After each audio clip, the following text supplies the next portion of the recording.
अस्सलाम वालेकुम everyone, this is Mia Akbar. Hope so आप सब लोग ठीक होंगे और मेरी वीडियोस आपको पसंद आ रही होंगी। आज ही हम लोग कर रहे हैं CS606 का लेक्चर नंबर 5 स्टार्ट। 4 तक कंप्लीट कर चुकी थी। मुझे उम्मीद है कि आपको समझ आया होगा। लेक्चर नंबर 5 है आपका लेक्सिकल एनालिसिस। हम लोग लेक्चर नंबर 4 में देख रहे थे कि सोर्स कोड के बाद हमारे पास क्या क्या स्टेप्स आ रहे थे। अब हम चलते हैं इससे फर्दर डिटेल की तरफ, यानी कि ज़्यादा डिटेल की तरफ। लेक्चर नंबर 5 में हमें आके बताते हैं कि जो स्कैनर होता है वो फ्रंट एंड ऑफ कंपाइलर का मेन कंपोनेंट होता है, या यूँ समझ लें कि फर्स्ट कंपोनेंट होता है। सोर्स कोड पे हम लोग प्रोवाइड कर रहे हैं, स्कैनर आया हमारे पास। लेक्चर नंबर 4 में हमने देखा था फ्रंट एंड और बैक एंड के बारे में। तो यहाँ पे अब हमें बता रहे हैं कि फ्रंट एंड में सबसे पहले जो चीज़ आती है दैट इज स्कैनर। स्कैनर के बाद हमारे पास आता है टोकन, टोकन के बाद हमारे पास आता है parser, parser then IR. The task of the scanner is to take program written in some programming language as stream of character and break it into the stream of token. कहा ये क्या कि जो टास्क है ना scanner का, वो programme जो कि आपके पास प्रोग्रामिंग के अंदर लिखा हुआ प्रोग्राम होता है ना किसी भी लैंग्वेज के अंदर, उसे वो लेता है, कैरेक्टर्स देखता है, स्ट्रीम ऑफ कैरेक्टर्स को चेक करता है, फिर उन्हें तोड़ता है ताकि तोड़कर उन्हें टोकन बनाता है। और ये सारा जो प्रोसेस वो कर रहा होता है ना, इसे कहते हैं लेक्सिकल एनालिसिस। बहुत सिंपल करेंगे तो हम कहेंगे कि lexical analysis is the process in which scanner take या in which the task of a scanner is to take program which is written in any language, any programming language, and check the character of streams. Yes, use समझ and check the stream of characters, then break it into stream of token. अब जो token होते हैं ना, इनके अंदर हम बात करते हैं वर्ड्स की, यानी कि इसमें अल्फाज होते हैं जो कि वो इनपुट के थ्रू मतलब इनपुट के थ्रू हमें दे रहा होता है, वो वर्ड्स होते हैं। जो लेक्सिकल एनालाइजर्स होते हैं ना, वो उन्हें ब्रोक कर देते हैं, उन्हें डिवाइड कर देते हैं इनटू स्ट्रिंग्स, या यूँ समझ ले कि स्ट्रिंग को सब स्ट्रिंग बना देगा, मज़ीद छोटा कर देगा, वर्ड बना देगा। जैसे जैसे उन टोकन्स का काम उसके लिए ज़रूरी होता है ना, मतलब जैसे जैसे वो चाहता है कि टोकन काम करे, वो वैसे वैसे उससे ट्रांसलेट करता जाता है, वैसे वैसे उससे ब्रोक करता जाता है। अब हम जब इतना ज़्यादा टोकन कर रहे हैं, टोकन टोकन की बात की जा रही है, अब टोकन है क्या? टोकन जो होता है वो सिंथेटिक कैटेगरी है सेंटेंस, किसी भी सेंटेंस ऑफ लैंग्वेज के अंदर। यानी कि हम कह सकते हैं कि टोकन जो है वो किसी भी सेंटेंस के अंदर, जो लैंग्वेज वो किसी भी लैंग्वेज के अंदर यूज़ हो रहा हो, यानी कि कोई ऐसा सेंटेंस जो किसी भी लैंग्वेज में यूज़ हो रहा हो, सेंटेंस को जो चीज़ मिलाती है ना, उसे हम टोकन कहते हैं। अब आप यहाँ पे कंसिडर करें ना, तो यहाँ पे हमें एक एग्जांपल दी गई थी कि ही रोट द प्रोग्राम।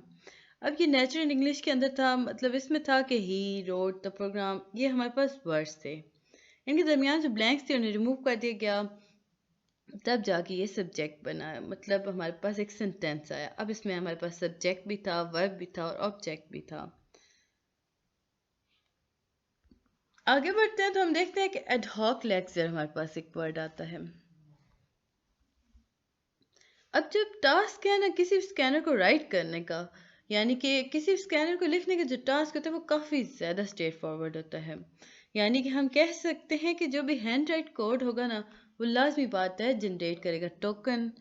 तो हम जब उसे पार्टीशनिंग करेंगे ना उसके अंदर, उसके इनपुट स्ट्रिंग के अंदर, तो इसके लिए हमें चाहिए होगा कि हम रीड करें फ्रॉम लेफ्ट टू राइट। याद रखें, we do this by partitioning the input string by reading right to left, left to right है सॉरी, रीडिंग करना, यानी कि उससे वो लेफ्ट से राइट की तरफ लेके जाएगा, पढ़ेगा, तो वो उसको पार्टीशनिंग उसके अंदर हो रही होगी टोकन के अंदर। इस प्रोसेस के अकॉर्डिंग एक ही वक्त में एक ही टोकन को वो रिकग्नाइज कर सकता है scanner. We will need to look ahead in order to decide where one token end and the next token begin. तो अब हमें कैसे पता चलेगा कि स्कैनर जो है वहाँ पे आके ना उसका एक टोकन ख़त्म हो चुका है और अगले टोकन स्टार्ट होना है। तो हमें इसके लिए ज़रूरी होगा, हम देखेंगे लुक अहेड इन ऑर्डर। हमारे पास एक अप्रोच है कि लुक हेड। अब हम उसका ऑर्डर्स चेक करेंगे किस तरह मूव हो रहा है वो सारे प्रोसेस के अंदर, वो काम करेगा तो हमें पता चलेगा कि अब नेक्स्ट टोकन की बारी है। आगे चल के हमें कहते हैं कि we do not know what kind of token we are going to read from seeing first character. यहाँ पे आके हमें बताते हैं कि हमें कभी भी नहीं पता चल सकता कि हम कौन सा टोकन पढ़ रहे हैं उसका पहला कैरेक्टर देखकर। फॉर एग्जांपल, अगर टोकन स्टार्ट हो रहा है ना आई से, तो हमें नहीं पता कि वो आइडेंटिफायर है या कीवर्ड इफ है। अगर हम टोकन की बात करते हैं, हम कहते हैं इज इक्वल टू, तो यहाँ पे भी हमारे पास कंफ्यूजन आ गई। इज इट इक्वल टू है या इज इट इक्वल टू है, तो ये कंफ्यूजन आ जाती है हमारे पास स्कैनर के अंदर जब हम टोकन को रीड कर रहे होते हैं। Most frequently use approach is to use a lexer generator that generate efficient tokenizer automatically. कहा यह क्या कि इस सारे प्रॉब्लम को ओवरकम करने के लिए हम लेक्चर जनरेटर टेक्निक को या अप्रोच को यूज कर सकते हैं। तो ये था लेक्चर नंबर 5। जल्दी से चलते हैं लेक्चर नंबर 6 की तरफ। टोकन ही को लेके हम चल रहे हैं, तो अब हम ज़रा ज़्यादा प्रॉपर डेफिनेशन देखेंगे टोकन की। अब यहाँ के हमें कहते हैं कि जो रेगुलर लैंग्वेज है ना, ये बहुत ज़्यादा पॉपुलर है फॉर स्पेसिफाइंग टोकन। टोकन को लेकर ना जो रेगुलर लैंग्वेज होती है ये काफ़ी ज़्यादा इंपॉर्टेंट होती है। क्यों? क्योंकि ये सिंपल होती है, उसमें यूजफुल थ्योरीज हो रही होती हैं, आसानी से समझ आ सकती है, एफिशिएंटली इम्प्लीमेंटेशन कर रही होती है। अब जब हम बात करें लैंग्वेज की, तो हमारे पास आता है मतलब लैंग्वेज क्या है। यहाँ पे हमें कहा गया कि let sigma be a set of character. यहाँ पे हमें एक सिंबल दिया गया, हमें कहा गया कि आप समझे कि ये एक सेट ऑफ कैरेक्टर है। अब ये जो सिंबल है इसे हम अल्फ़ाबेट कहेंगे, यानी कि ये आगे चल के आपके हैंड आउट में कहीं भी यूज़ होगा तो ये हमें अल्फ़ाबेट ही की तरफ रिप्रेजेंट करेगा। तो हम कहेंगे कि जो language over alphabet is a string of character drawn from alphabet. Language क्या है? लैंग्वेज वो चीज़ है जिसे हम अल्फ़ाबेट से मिलाकर बनाते हैं, यानी कि हम स्ट्रिंग्स को यूज़ कर रहे होते हैं, डिफरेंट कैरेक्टर्स को यूज़ कर रहे होते हैं। अब ये जो कैरेक्टर्स हैं ये कहाँ से आते हैं? ये लैंग्वेज से आ रहे होते हैं। अब ये जो लैंग्वेज है वो उसमें हम सारे जब चीज़ें ऐड कर रहे होते हैं ना, तो तब जाके बनती है। अदरवाइज अल्फ़ाबेट अगर उसमें ना हो तो वो लैंग्वेज नहीं कहलाएगी। अल्फ़ाबेट्स क्या हैं? English characters. अब लैंग्वेज क्या है? जब कैरेक्टर्स मिले तो सेंटेंस बना, तो हमने कहा जी इंग्लिश सेंटेंस आ गए। अल्फ़ाबेट क्या है? एस की कैरेक्टर्स हैं। अब एस की कैरेक्टर्स को हम देखते हैं तो हमारे पास जो लैंग्वेज जनरेट होती है that is C++, Java and C+ programs हमारे पास आ जाते हैं। लैंग्वेज क्या है? अब मज़ीद लैंग्वेज अगर हम डिफ़ाइन करें तो हम कहेंगे कि ये सेट्स ऑफ स्ट्रिंग्स हैं जिसमें फिनिट सीक्वेंस ऑफ कैरेक्टर्स हो रहा होता है, यानी कि ये वो सेट हैं स्ट्रिंग्स, या यूँ समझ लें कि ये वो स्ट्रिंग के सेट्स हैं जिनके अंदर finite sequence of characters use हो रहे होते हैं। लेक्सिकल एनालिसिस को बारे में जब हम बात करते हैं ना, तो हमें पता होना चाहिए, या हम देखेंगे आगे बढ़कर कि इसके अंदर काफ़ी ज़्यादा इंपॉर्टेंट रोल प्ले कर रहा होता है रेगुलर लैंग्वेज। रेगुलर लैंग्वेज जो होती हैं वो डिस्क्राइब की जाती हैं बाय यूजिंग रेगुलर एक्सप्रेशन। अब जब मैंने कहा कि रेगुलर लैंग्वेज को रेगुलर एक्सप्रेशन के अकॉर्डिंग यूज़ किया जाता है, जनरेट किया जाता है, डिस्क्राइब किया जाता है, तो रेगुलर एक्सप्रेशन हैं क्या? ये काफ़ी ज़्यादा आपके इंपॉर्टेंट थे कि आपके बहुत सारे पेपर्स में आए हुए थे। जैसे कि शुरुआत की वीडियोस में मैंने आपको बताया था कि आपके ये पेपर पॉइंट ऑफ व्यू से काफ़ी ज़्यादा इंपॉर्टेंट होते हैं, यानी कि वो चीज़ जो आपके पेपर में बार बार रिपीट हो रही है या एक दफ़ा भी आई थी, हमने उसे अंडरलाइन किया, उसे डिस्कस कर रही हूँ ताकि आप आसानी से समझ सको और आप पेपर बहुत अच्छे तरीके से अटेम्प्ट कर सको। सबसे पहले आपके पास आता है जी स्मॉल ए।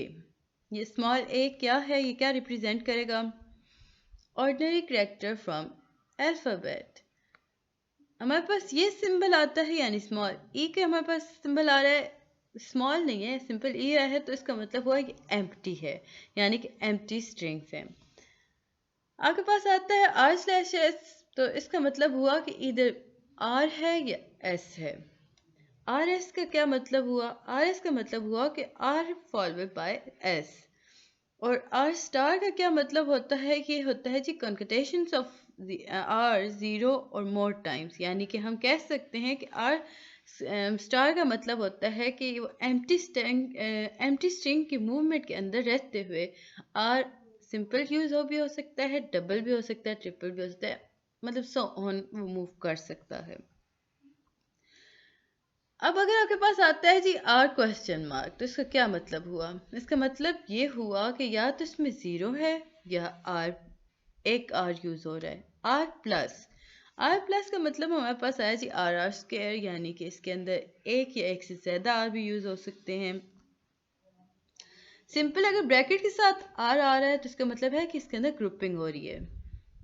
लार्ज ब्रैकेट के साथ ए बी सी आ रहा है तो इसका मतलब हुआ कि कुछ भी इसमें लिस्टेड आ सकता है, ए स्लैश बी स्लैश सी।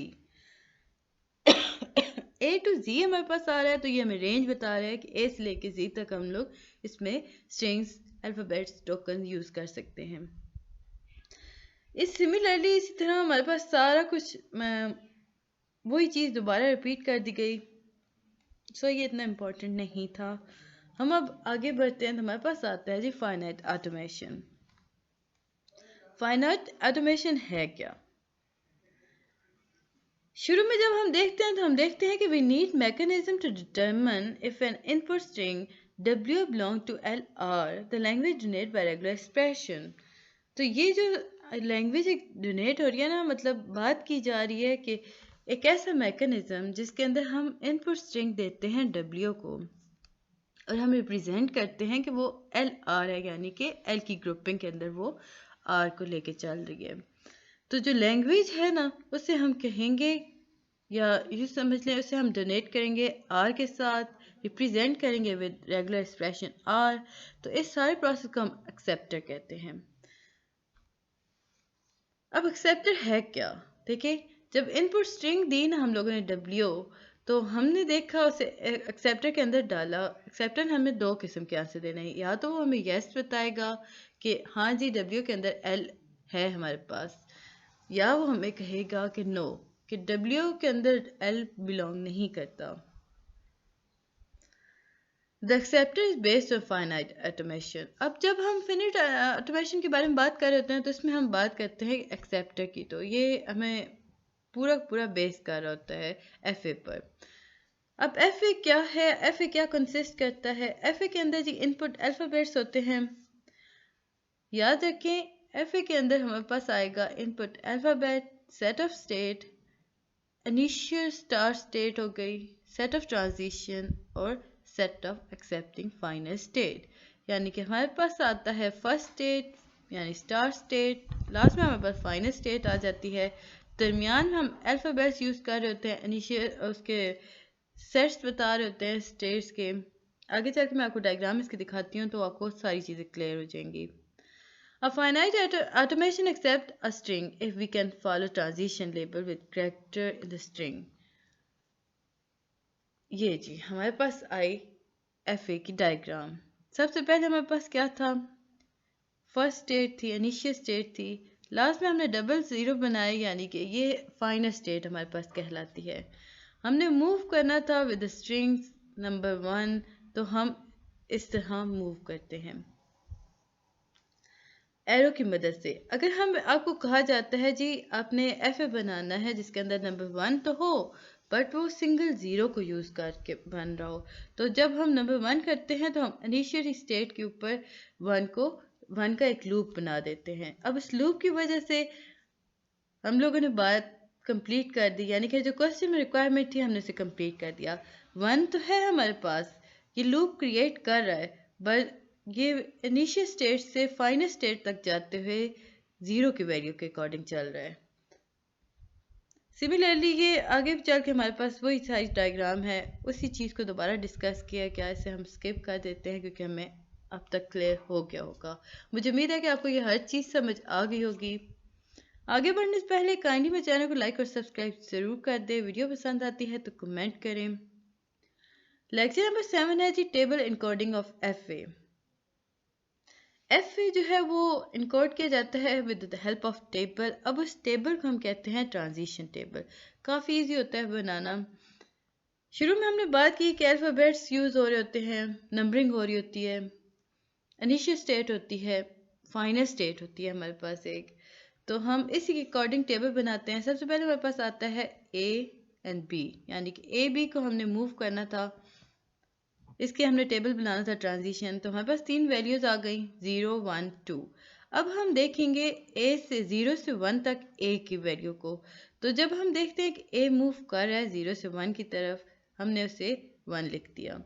लेकिन जब हम बी देखते हैं तो 0 से 1 की तरफ बी मूव नहीं कर रहा, तो ये आ गया एरर, हमने एरर कर दिया। नेक्स्ट 1 की स्टेट को हम देखते हैं कि आया 1 मूव कर रहा है 2 की तरफ या नहीं। अगर कर रहा है तो हम लिखेंगे कि देखिए जी ए की वैल्यू हमारे पास आ रही है 2 के ऊपर, तो हम लिखेंगे कि 1 से लेके वो 2 की तरफ मूव किया। दोबारा हम बी देखेंगे, 1 के ऊपर हमारे पास लूप में आ रहा है बी, तो इसका मतलब है ये भी हमारी सीक्वेंस करेक्ट हो गया, तो हम 1 लिख देंगे। 1 और मतलब उसने खुद पर ही लूप क्रिएट किया। अब हम 2 को देखेंगे, 2 ए की तरफ जा रहा है, बिल्कुल नहीं जा रहा, तो हमारे पास एरर आ गया। अगेन बी के हम देखते हैं तो 2 बी की तरफ भी नहीं जा रहा, तो ये एरर आ गया। इस तरह ये हमारा ट्रांजिशन टेबल क्रिएट हो गया। The row correspond to states. याद रखें जितनी भी रोज होंगी वो स्टेट्स के बारे में करस्पॉन्ड कर रही होंगी। जो करेक्टरिस्टिक्स है ना किसी भी अल्फ़ाबेट सेट के, वो हमेशा कॉलम में क्रिएट किए जाते हैं। तो इस तरह की टेबल क्रिएट किया जाता है। इससे हमें पता चलता है कि नेक्स्ट स्टेट क्या थी। आगे बढ़ते हैं तो हमारे पास आते हैं R E question mark finite automation के अंदर या ऑटोमेटा के अंदर। अगर हमने एफ ए बिल्ड करना है ना with help of regular expression, तो हमें यूज़ करना होगा लेक्सिकल एनालाइजर को। यहाँ पे हमारे पास क्वेश्चन आता है कि क्या हम बिल्ड कर सकते हैं फाइनाइट ऑटोमेशन हर रेगुलर एक्सप्रेशन के लिए। तो इसका आंसर ये आया कि इसका आंसर होता है कि हाँ हम कर सकते हैं। Yes we build F A inductively based on the definition of regular expression. अब अगर हम रेगुलर एक्सप्रेशन की डेफिनेशन देखते हैं तो हम देखते हैं कि ओके जी हम कर सकते हैं एफ ए को बिल्ड। याद रखिएगा रेगुलर एक्सप्रेशन, हर रेगुलर एक्सप्रेशन जो होता है वो कन्वर्ट होता है एनएफए के अंदर। एनएफए ज्वाइन कैसे करता है? ये एक दूसरा ज्वाइन करता है with the help of empty move. आगे बढ़ के हमारे पास आता है non deterministic FA finite automation यानी कि एनएफए। एनएफए भी काफ़ी इंपॉर्टेंट है और ये बहुत सिंपल है। एफए के अकॉर्डिंग ये चल रहा होता है, बिल्कुल वैसे ही ये सारा मूव करता है। इसमें कुछ भी इतना डिफरेंट नहीं होता, बस इसमें ये होता है कि ये एम्प्टी स्ट्रिंग के हेल्प से मूव करना स्टार्ट करता है। एनएफए जो है वो चूज़ करता है कि आया जो मूव है वो एम्प्टी है या मल्टीपल ट्रांजिशन उसके ऊपर हो रही है। एफए तो नहीं चूज़ कर सकता, उसके पास हम बस वैल्यू प्रोवाइड कर देते हैं, वो बन जाता है। लेकिन एनएफए के अंदर वो खुद अपने पास अथॉरिटी रखता है, आया कि वो एम्प्टी मूव करे या ट्रांजिशन दे सके, डिफरेंट ट्रांजिशन को यूज़ कर सके सिंगल इनपुट को लेकर।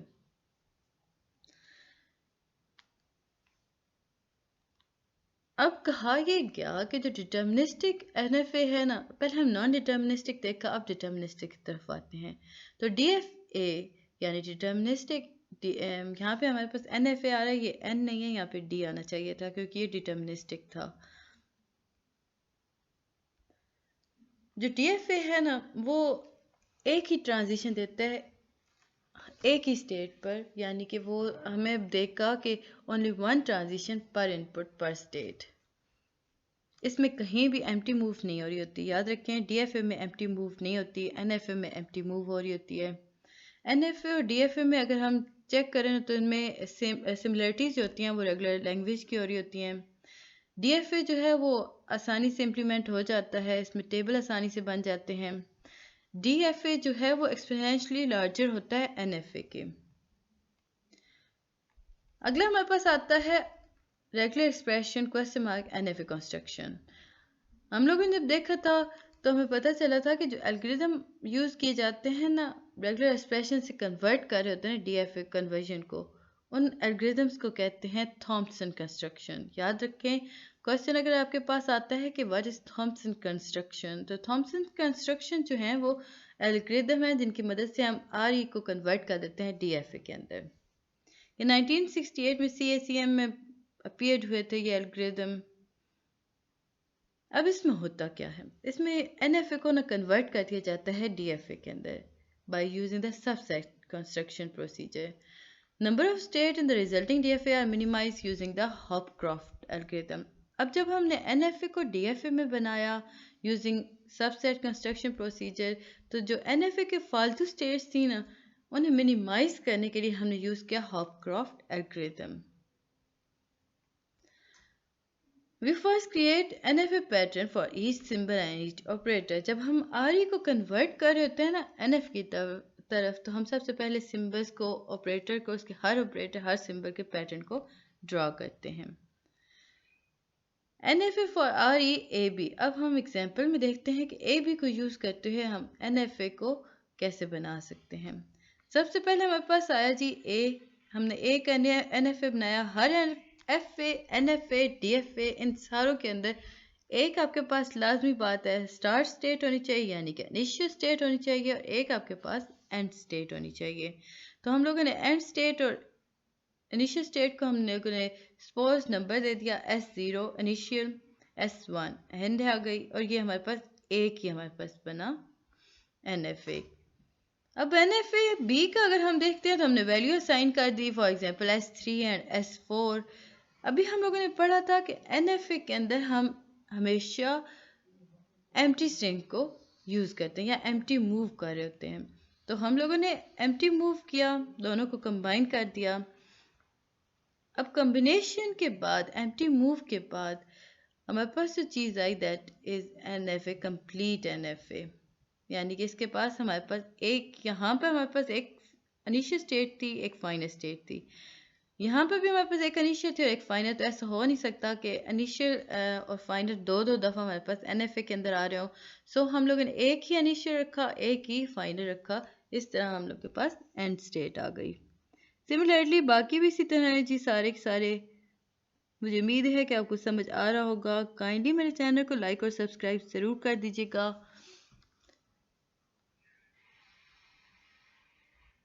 मिलते हैं जी नेक्स्ट वीडियो में, तब तक के लिए अल्लाह हाफिज़। आई होप सो ये काफ़ी हो गया होगा आपके पास, हार्डली 15 टू, या यूँ समझ लें कि 13 टू 14 मिनट्स का आपका ये लेक्चर था। जो चीज़ समझ नहीं आती मुझे पूछ लीजिएगा, और काइंडली गाइस चैनल को सब्सक्राइब ज़रूर कीजिएगा। मिलते हैं नेक्स्ट वीडियो में, तब तक के लिए अल्लाह हाफिज़।